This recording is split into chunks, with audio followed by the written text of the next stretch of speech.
has been one of the most beloved and distinguished gentlemen of Hollywood for decades. I love him. He has saved the world in many movies like Independence Day, Jurassic Park, as well as with his music. His latest EP is called Plays Well With Others. I am one of those others he plays well with on the record. I am very excited about it. It's available wherever you get your music. Give it up for Mr. Jeff Goldblum, everybody.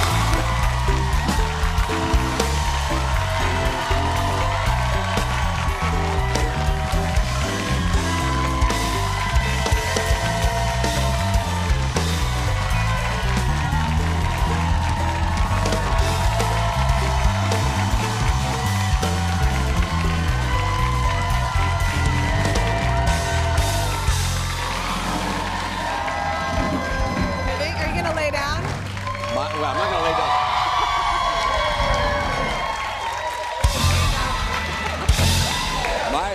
I like it. See, this is when you know. Wait, this is when you know you're tall, because I have to have so many pillows behind me because I have no legs. So, you turned 70 since you were here last, and you did something really cool. You did something really cool to celebrate. I love where you went. Tell everybody what you did. My cool and wonderful wife, Emily Goldblum, surprised me. I've never done this. I think she's done other surprises. But she said, oh, there she is. Wow. And here we are. So this is it. She said, hey, show up, bring a bathing suit. I'm not going to tell you. I've made plans. I'm not going to tell you where we're going. Yeah. And she put me in a car and then in a train. I was like, well, I don't know where we're going. And she took me to we were in Italy already. And she took me to Positano, if you've ever heard of it. I've been there. It's beautiful. You've been there? Yes. I had never been there. Beautiful. I'd heard about it. It's really spectacular. Yeah, So, and like a movie. Like you're in a movie the whole time, yeah. Yeah, and they live there, those people. Yeah, I know. What were you doing in Italy? And I love Italy. Do you speak Italian? No. Ciao. Nope. Ciao, that's something. Nope, no, I know more Spanish. I know it's all Latin-based, but yeah, no Italiano. You're such an easy person to talk to. You love talking. Have you always been like this? Were you ever shy? Because people think that I've always been talkative, and I was actually super shy. Really? Until music. And then that kind of, my whole personality blossomed. Were you shy as a kid or no? I love what you just said. I think the arts, for those listening, to whom it may matter, can transform, otherwise expand and save, in some cases, your life. Like my sister Pam with painting, it changed and I think saved her life. With me, I would have been a different kind of person right now if I had been a doctor like my dad or done something else. But acting, just like maybe you with singing, and I did music too, both of those things have made me what I am today, which is such as a... Such as I am, for the good and the bad, But good and the bad, yeah. But it has opened me up. The arts can open you up, and so can singing. And I've enjoyed what it can do to me. So yeah, I was shy before, but I had seeds of gregariousness when I was a kid. Yeah, I would have loved to have picked, me picturing you as a kid is still very suave and charismatic, and like you as a kid is still I feel like you showed up in suits. Well, I'll tell you, no, I wasn't in suits, although I was always interested in clothing a little bit. But my mom used to take me to Horn's department store in Pittsburgh. But I remember you made me think of my first dance in 7th grade. Oh, when you do this and this? Yeah, kind of like that. You do a box step. My mom had taught me the box step, and and my mom told me leave room for the Lord. How big is the Lord? I had short arms, so luckily for me. Oh, I see the Lord. Oh, I see. Yeah. No, I think you can. I think the Leave Lord room for the sometimes Lord. wants us to be close. She did not agree. Oh, she the Lord or your mom? She the Lord. So I was in our gymnasium and I asked Cindy Shaw. Hi, Cindy Shaw. I haven't seen you since I haven't talked to her in all these years, but she was my first dance. And I thought, I love that you remember this. And I thought, do you talk when you're dancing, or should we just kind of dancing? And I think she said, I'm watching my. We started talking about something to eat or something, and she said, I'm watching my waist. I'm trying to watch my waist, and I said. You made me think of it. I said, well, Cindy, I'd rather watch it.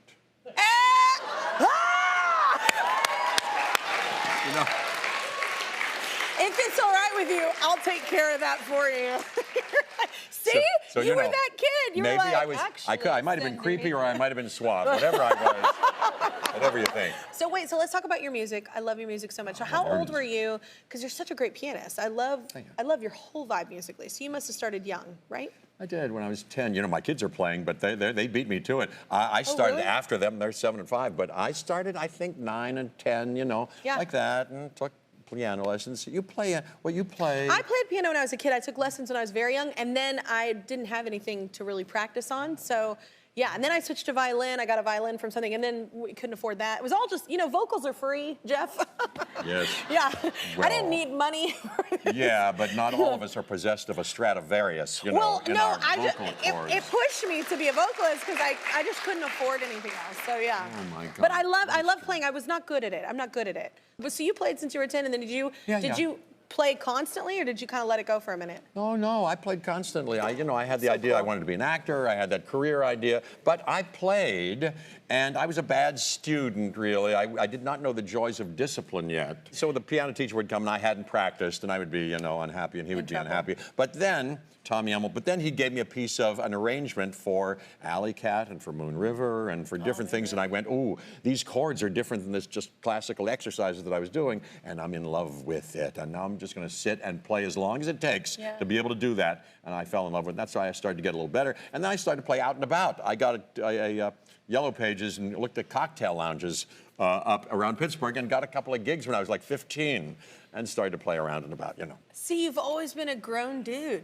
You're like cocktail lounges? That's incredible. I didn't even know what that was when I was 15. I actually did because of Doris Day films. But anyway, You're from Texas. Oh, in Doris Day movies, that's right. I love Doris, Did Pillow you? Talk, I love Doris Day films. Yeah, Rock Hudson. Really? I saw the Pillow Talk, and I saw those when I was a kid. Yeah, That's I right. love them. I was upset. When I'm sad, just so you know, world.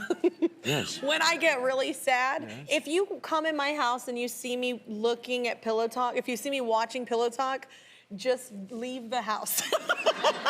It's not going well. Okay. That's my thing I turn on to just like pep up. Makes you feel good? Yeah. Really? Do you have a movie like that? Please say Jurassic Park or something of yours. Please say like my own work. Well, that would be amazing. I do like The Wizard of Oz. Oh, me too, me too. And I'm not supposed to talk about it, but I just worked with your friend Ariana Grande. Oh, yeah. Because she's in Wicked, you know, I know. And along with Cynthia Erivo and Michelle Yeoh. Yeah. And I'm in it anyway. I can't say anything more about it. I'm gonna love it. I've seen the actual production Wicked maybe 7 to 10 times. I don't even know how many. Really? Yeah, I love it. I kept taking different people. Yeah. I took my kids and Emily this last time in London where we shot. Oh, wow. And I was crying throughout the whole thing. It's, if you know that show, Yeah. it just kills me. I had seen the originally with Idina Menzel and Kristen Chenoweth. Yeah. And it just kills me, that show, you know. I'm All right. excited to have you see I want to it. tell them this, though. We're performing Don't Fence Me In, which is a song you actually asked me to sing when you were on here with Jurassic World, the cast. I hope it wasn't too presumptuous. Yeah, we were. Oh my God, no, I love. But I kind of put you on the spot. I said, hey. Well, we had kind of played together a little bit on Hollywood Game Night. You were on the piano, we were all singing around it. So, so I was excited about it, but I had never heard of Don't Fence Me In. So what does this song mean to you? Cole Porter, you know, wrote it. The lyrics are great. I didn't know all that much about it. The lyrics are, and which I didn't, even after I asked you to do it, it only occurred to me later. I went, wait a minute. She's singing, the first thing she sings, you'll see, is about Wildcat Kelly. She sings about Wildcat. I went, wait, that's her. That's her. She's singing about herself, you know, et cetera, et cetera. So when I first heard it, and I was like, oh my God, because I didn't know it was, I just didn't know my name was in it. I was like, you asked me to sing a song with my name in it. It's awesome. Yeah. I was like, yeah. Is there another song with your name in it? I don't think so. So this know. is now my favorite song. Yeah. Well, mine too now because of you and what we did.